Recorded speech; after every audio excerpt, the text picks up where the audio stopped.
pembelajaran pada hari ini sebaiknya kita melakukan berdoa dulu ya. Menurut kepercayaan dan agamanya masing-masing, berdoa dulu.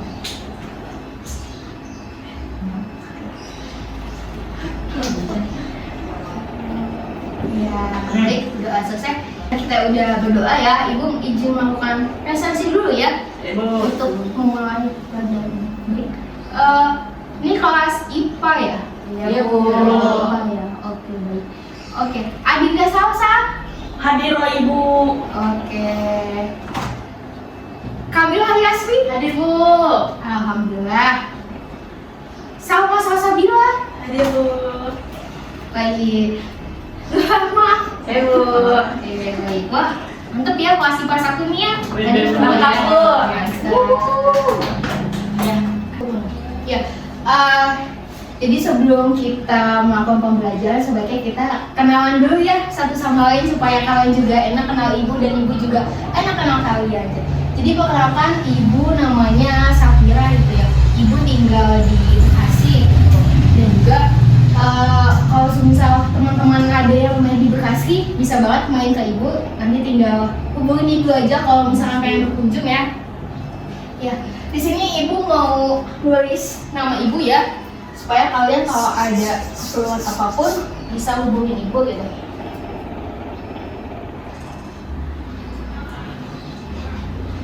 Ya, ini nama ibu dan juga di sini ibu juga nulisin nomor telepon ibu.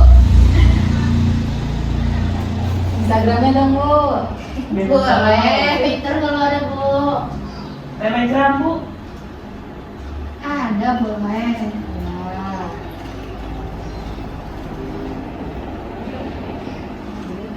Ya, teman-teman bisa dicatat, bisa enggak, boleh enggak, ini ada nomor telepon ibu dan juga ibu bisa, ibu tinggalnya di Bekasi ya. Jadi untuk lebih lanjut, teman-teman bisa WA ibu. Baik, sebelumnya ibu izin tanya, kalian ini kenapa ini ya lesehan gitu? Iya Bu, kita Tadi habis bersih-bersih, Bu. Jadi malam ya. Karena baru masuk lagi ajaran baru, jadi Oh. jadi bersih Bu. Gotong royong ya, Iya, sama. oke.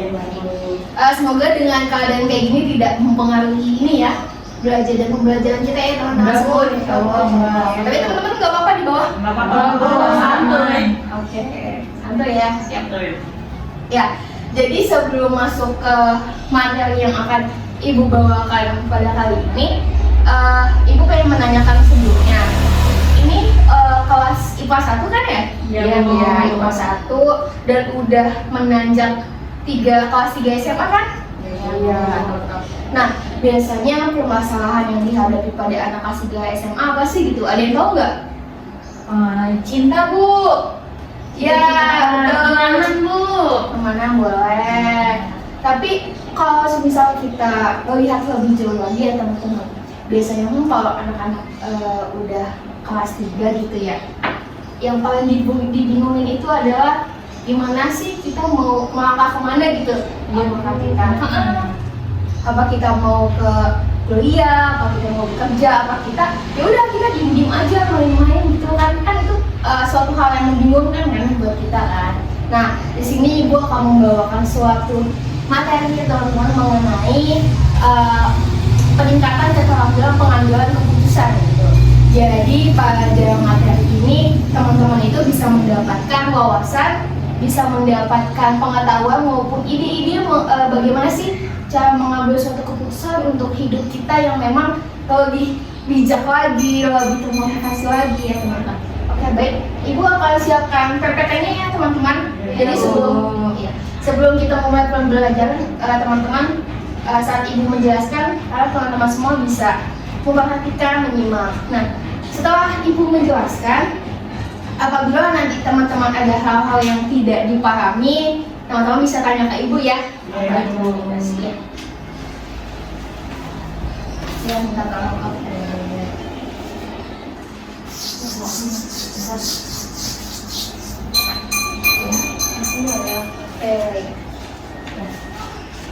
Baik, teman-teman bisa menyimak ke ibu semuanya. Ya, terima kasih sudah menyimak teman-teman semua. Ya. Di sini ada judul materinya mengenai peningkatan keterampilan dalam pengambilan keputusan. Tadi yang sudah Ibu jelaskan ya mengenai bagaimana sih pengambilan keputusan yang tepat dan bijak untuk kita sendiri ya. Next, minta tolong.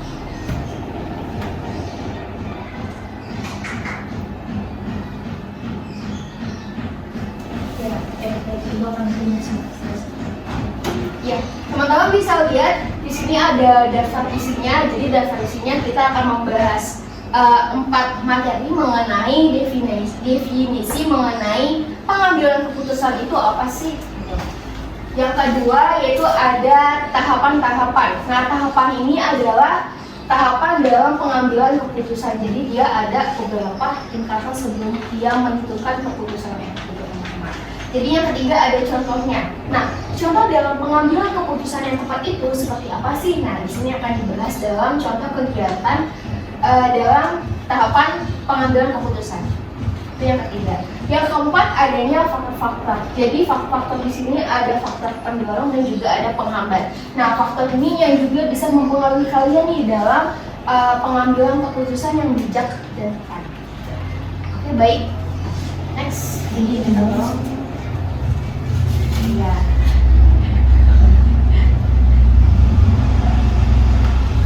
Ya, teman-teman bisa lihat di sini ada definisinya. Jadi pengambilan keputusan adalah proses mental yang kompleks dan melibatkan serangkaian langkah dalam pemilihan satu tindakan atau opsi dari berbagai alternatif yang tersedia. Ini merupakan proses yang umum terjadi dalam kehidupan sehari-hari dan melibatkan pemikiran, pertimbangan, dan evaluasi yang mendalam. Nah, sebelum kita masuk nih teman-teman yang lebih dalam lagi, kita harus tahu dulu nih pengambilan keputusan itu apa sih, gitu kan definisinya, dan apa sih gitu pengambilan keputusan. Jadi pengambilan keputusan ini adalah suatu proses di mana teman-teman itu melakukan suatu serangkaian atau langkah-langkah. Nah, untuk langkah-langkahnya nanti kita akan bahas di materi selanjutnya mengenai suatu tindakan yang teman-teman ambil untuk mengambil suatu keputusan ini. Nah, ini adalah suatu proses yang umum teman-teman lakukan, tapi tidak hanya dalam menentukan apakah teman-teman ingin lanjut kuliah atau kerja, itu enggak, tapi itu dalam kehidupan sehari-hari itu juga dipakai dalam pengambilan keputusan itu. Ya, baik. Maaf ya teman-teman, ini PPT-nya agak sedikit ini saya. Ya, nggak apa-apa Bu. Ya, apakah bisa? Woi, gila. Ya, terus lanjut. Definisi masih definisi. Oh, sudah selesai. Nah, sebelum kita lanjut nih ke langkah-langkah di sini, teman-teman yang mau ingin menanyakan nggak sih, atau ada hal yang mau dipahami gitu, teman-teman bisa tanyakan ke Ibu. Nah, cukup Bu, sepertinya. Yang lain di mana? Cukup Bu. Kita lanjut ya, apabila teman-teman tidak ada yang bertanya. Baik, minta tolong di oh iya. Tahu nih Bu. Sudah ya, tidak apa-apa. Nah, kita masuk nih ke langkah-langkah teman-teman. Di sini Ibu ada 6 langkah nih yang harus teman-teman lewati untuk menemukan keputusan yang tepat dan bijak itu. Nah, pertama di sini Ibu langkah yang pertama ada mengidentifikasi masalah atau tujuan. Nah, mengidentifikasi masalah atau tujuan ini teman-teman harus tahu nih tujuan teman-teman apa, tujuannya apa, masalahnya apa, yang mau dicapainya apa. Nah, di sini teman-teman harus mengidentifikasi dulu nih tujuan dan masalahnya.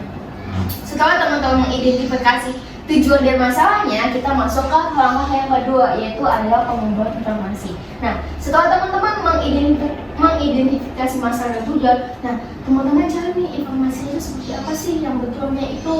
Nah, di sini teman-teman harus mengumpulkan informasi sebanyak-banyaknya.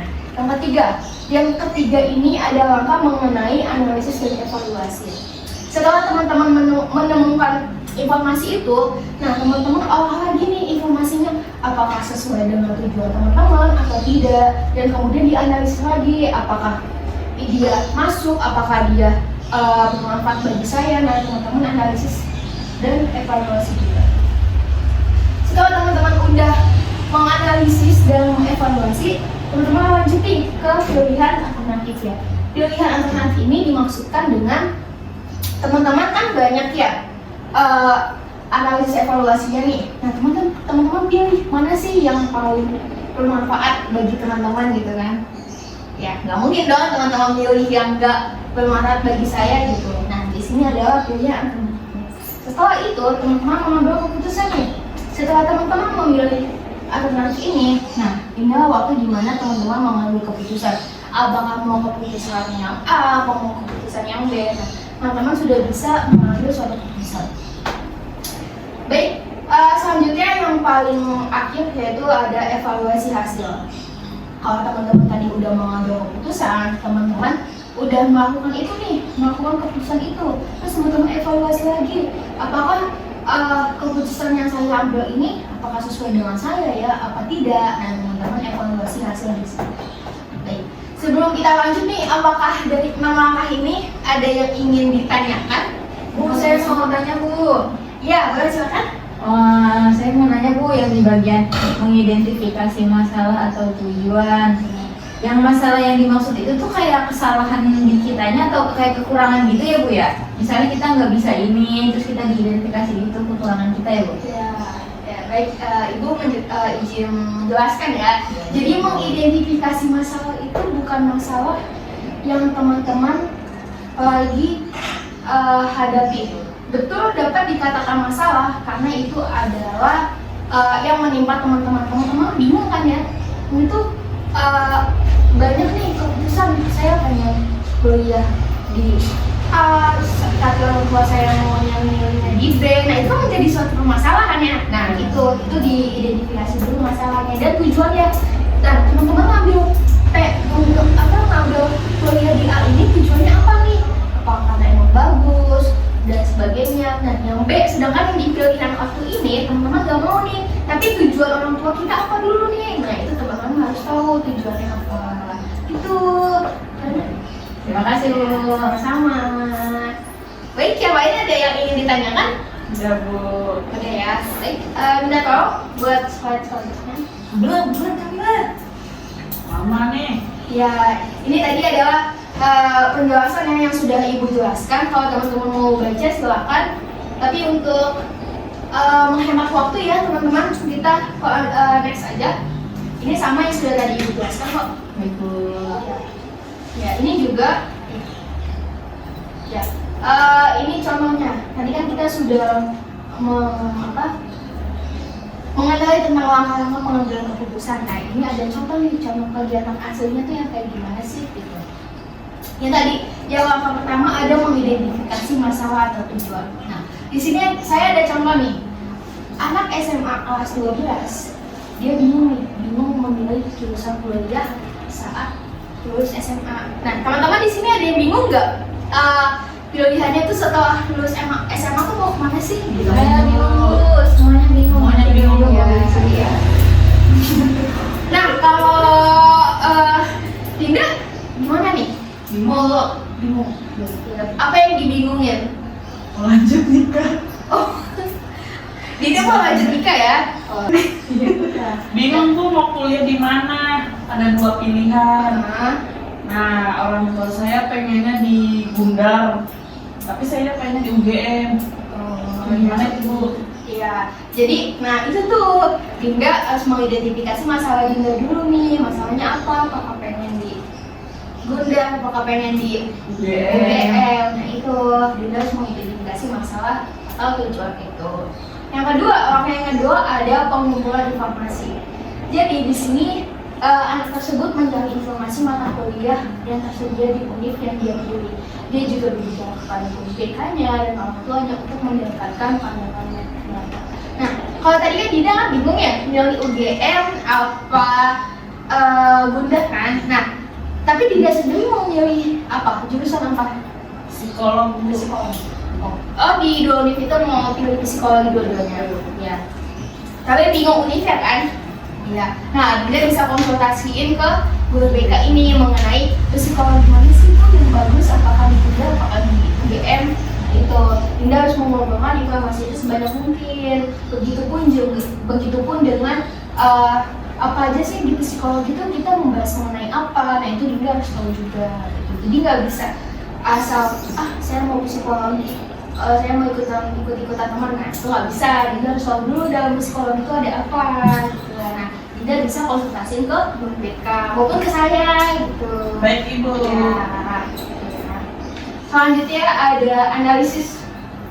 Nah, jadi anak tersebut menganalisis dan mengevaluasi jurusan kuliah yang berbeda berdasarkan jumlah SKS akreditas relevansi dengan jurusan di SMA sesuai minat bakat dan pertimbangan biaya UKT serta peluang kerja. Nah, kan tadi Dinda sudah menunjukkan, oh saya pengen ke psikologi tapi bingung jurusannya.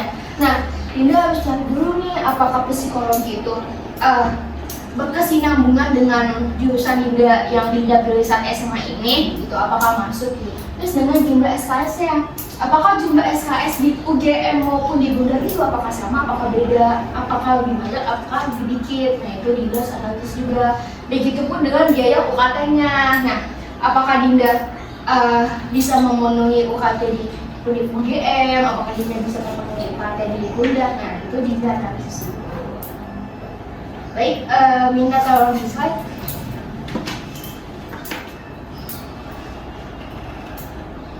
Sulit gitu. Sebelumnya ada nih. Sebelumnya lagi ada. Nah, yang keempat ada pilihan alternatif ya. Nah, berdasarkan analisis yang Dinda pilih ini,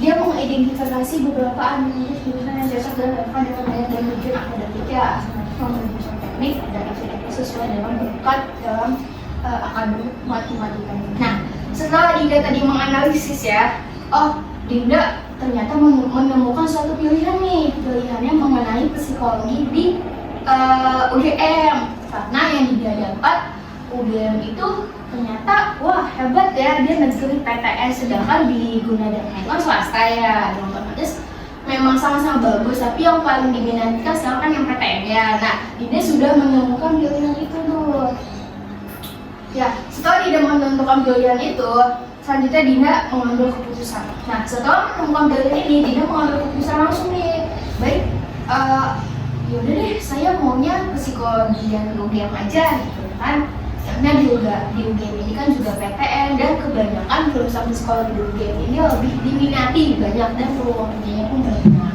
Nah itu Dinda langsung mengambil keputusan pada saat itu. Nah selanjutnya setelah Dinda mengambil keputusan, kita lanjut ke evaluasi. Nah setelah berhasil masuk jurusan yang diinginkan, dia memilih apakah jurusan yang tepat dan memberikan manfaat dalam pengetahuan dan keterampilan yang didapatkan. Nah pada saat Dinda sudah memilih psikologi tadi, Dinda evaluasi lagi nih, apakah di UGM psikologi itu nilainya masuk gak ya sesuai dengan peringkatan saya di SMA gitu. Nah Dinda evaluasi lagi nih untuk menjaga hal-hal yang tidak diinginkan nantinya, supaya Dinda bisa masuk ke psikologi UGM ini. Baik, teman-teman ada yang mau ditanyakan nggak dalam hal-halnya? Bu, Ya dia jenis toilet ya. oh iya, salah. Baik, bagaimana dengan Dinda? Mungkin apa ada yang mau ditanya? Sudah paham Ibu. Alhamdulillah. Kita lanjut ya, teman-teman. Baik, next, minta tolong.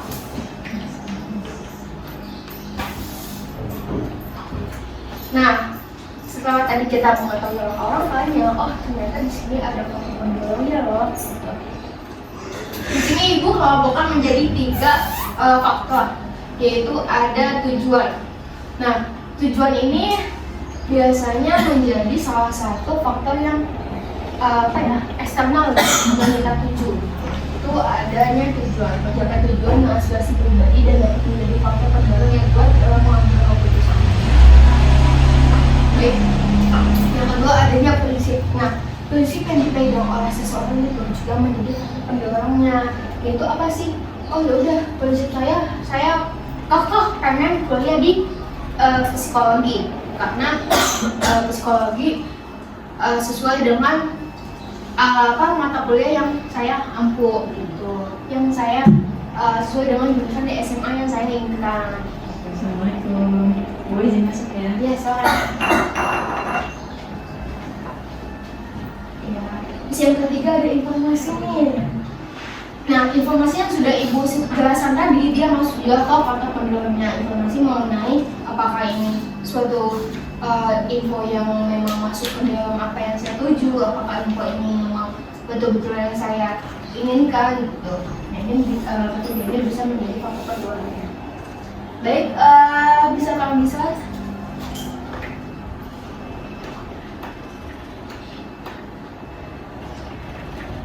Nah, yang keempat ada dorongannya. Nah, ternyata bukan diri kita aja nih, ternyata keluarga, ibu bapak, teman itu bisa menjadi faktor yang memang kita untuk cepat-cepat mengambil keputusan. Kayak semisal ibu, ya udah kamu di UIM aja gitu kan. Nah, itu bisa menjadi faktor pendorong kita tuh cepat-cepat mengambil keputusan tanpa memikirkan tadi tujuan kita tuh mau apa. Terus yang kelima ada yang keinginan untuk melakukan perubahan atau mencapai peningkatan dapat menjadi pendorong dalam pengambil keputusan yang berada dari yang patit. Nah, karena tadi Dinda udah menemukan satu keputusan pengen kuliah di UGM, nah itu menjadi keinginan Dinda untuk kuliah di UGM itu. Baik, minta tolong di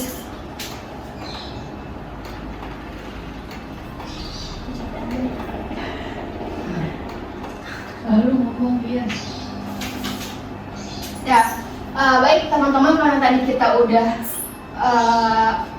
mengetahui apa sih faktor pendorong itu, kita masuk ke faktor penghambat. Di sini Ibu punya 4, ada faktor penghambat, yaitu ada ketidakpastian. Ketidakpastian di sini adalah kayak tadi contohnya Ibu ambil contoh begini. Dinda pengen kuliah psikologi di UGM, tapi orang tua Dinda nggak suka kalau Dinda di UGM. Dinda pengen di Gunda karena dekat dengan rumah Dinda kan. Nah, itu menjadi ketidakpastian yang Dinda dapatkan gitu. Itu akan menjadi faktor yang memang lama banget Dinda inginkan gitu. Yang kedua adanya risiko. Nah, risikonya apa sih gitu? Kalau misal Dinda memang nggak mungkin apa yang orang tua Dinda mau, apakah orang tua Dinda bersedia untuk merestui Dinda di UGM itu? Nah, itu menjadi risiko semisal Dinda mau memiliki keinginan Dinda yang tadi. Yang ketiga ada keterbatasan sumber daya. Nah, sumber daya di sini adalah waktu, uang, dan sumber daya lainnya. Apakah waktu yang Dinda miliki, apakah uang yang memang Dinda miliki itu sesuai nggak sih apa yang Dinda ambil gitu? Semisal Dinda pengen di tadi kan UGM waktu psikologi, dan itu kan butuh jarak tempuh waktu yang memang banyak dan juga membutuhkan waktu yang nggak singkat gitu buat pulang pergi gitu ya. Jadi Dinda mau aksa untuk ngekos misalkan. Nah, itu ada yang keterbatasan sumber daya. Selanjutnya ada emosi dan stres. Oh, ternyata dalam pengambilan keputusan kita bisa mendapatkan emosi juga loh gitu, karena tadi nih ketidakpastian ini menyebabkan kita emosi dan stres, banyak pikiran kan, jadi kita nggak nemuin apa yang menjadi keputusan kita untuk saat ini gitu teman-teman. Teman-teman ada yang mau ditanyakan nggak? Oke ya. Baik, minta tolong di next. Nah, Ibu punya lagi ada tekanan sosial, ada informasi dan pengetahuan, ada takut akan kesalahan. Jadi tekanan sosial ini adalah ekspektasi yang teman-teman dapatkan dari lingkungan sekitarnya. Misal di keluarga kalian yang memang ada, wah dia di UI, di UGM, di UIN dan segala macam, di PTN dan segala macam. Sedangkan orang tua maunya di swasta gitu, di Gunda. Nah, itu menjadi tekanan sosial gitu. Selanjutnya ada kurangnya informasi atau pengetahuan. Nah, ini nih, kurangnya informasi dan pengetahuan yang dialami oleh kita maupun kayak tadi orang tua juga. Padahal lebih bagus di PTN logo daripada di swasta. Nah, itu menjadi salah satu penghambat di mana kurang informasi ini menyebabkan kita menghambat mengambil keputusan itu. Yang ketujuh, yang paling akhir ini adalah rasa takut akan kesalahan. ketika teman-teman sudah memutuskan suatu keputusan, pasti akan timbul tuh rasa takut akan kesalahan. Apakah keputusan yang saya ambil ini tepat gak sih yang pengen saya uju gitu? Nah itu menjadi faktor yang paling sering dialami kita adalah akan rasa takut dan kesalahan ini.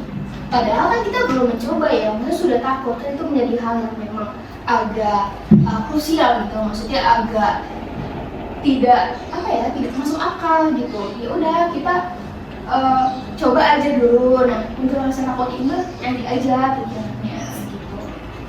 Baik, nah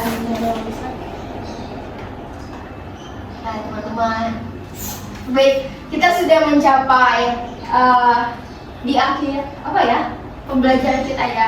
Sampai sini teman-teman ada yang mau ditanyakan nggak? Apa ada yang pengen pengen cerita gitu tentang kebingungan selama ini? Terus juga terkait tadi materi yang sudah ibu jelaskan, apakah ada hal-hal yang tidak dipahami? Teman-teman ada yang mau tanya nggak? Kamu nanya Bu, saya mau nanya dong. Iya boleh. Berarti kalau misalnya kita lagi kebingungan nih Bu, mau milih kemana?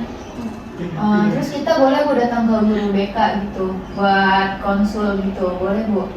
Nah teman-teman gini, Ibu menerangkan ini karena Ibu adalah guru BK ya teman-teman. Jadi Ibu membantu teman-teman semua untuk bisa mengambil keputusan secara mandiri dan independen ya. Tadi yang sudah banyak Ibu jelaskan, kalau misal teman-teman mau ada di konsultasikan lagi, apakah kebingungan ini udah paling tahap atas nih, dalam artinya udah mumet udah segala macam, nggak bisa lagi mengikuti langkah-langkah yang sudah Ibu jelaskan tadi. Nah teman-teman bisa nih berkonsultasi lagi ke guru BK. Teman-teman udah tahu kan tempatnya di mana? Tahu Bu, di dekat kantor. Iya betul. Nah itu ya teman-teman bisa datang aja. Gitu. Sebelum kita menyelesaikan pembelajaran ini karena udah 45 menit ya teman-teman, ternyata udah pengen belok juga nih. Baik, teman-teman ada ada yang bisa menyimpulkan nggak terkait apa yang Ibu jelaskan tadi? Kan kamu aja nggak usah Saya Bu mau coba ulang lagi yang tadi. Boleh ya. Jadi kalau dari yang saya tangkap ya Bu, kalau misalnya kita mengambil keputusan itu, kita harus menelaah nih Bu dari masalahnya, tujuannya, terus kedepannya bagaimana prospek kerjanya dari apa yang kita ambil. Terus kalau misalnya kita bingung, kita bisa datang ke guru BK.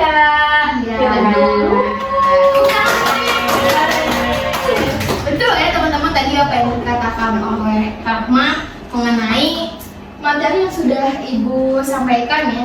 Jadi itu menjadi salah satu wawasan nih bagi teman-teman gimana sih ngambil keputusan yang tepat tanpa datang ke guru BK. Nah itu bisa menjadi acuan. Tapi misal teman-teman memang sudah agak badan pusing, stres dan segala macam, belum lagi masalah cowok ya kan teman-teman pasti banyak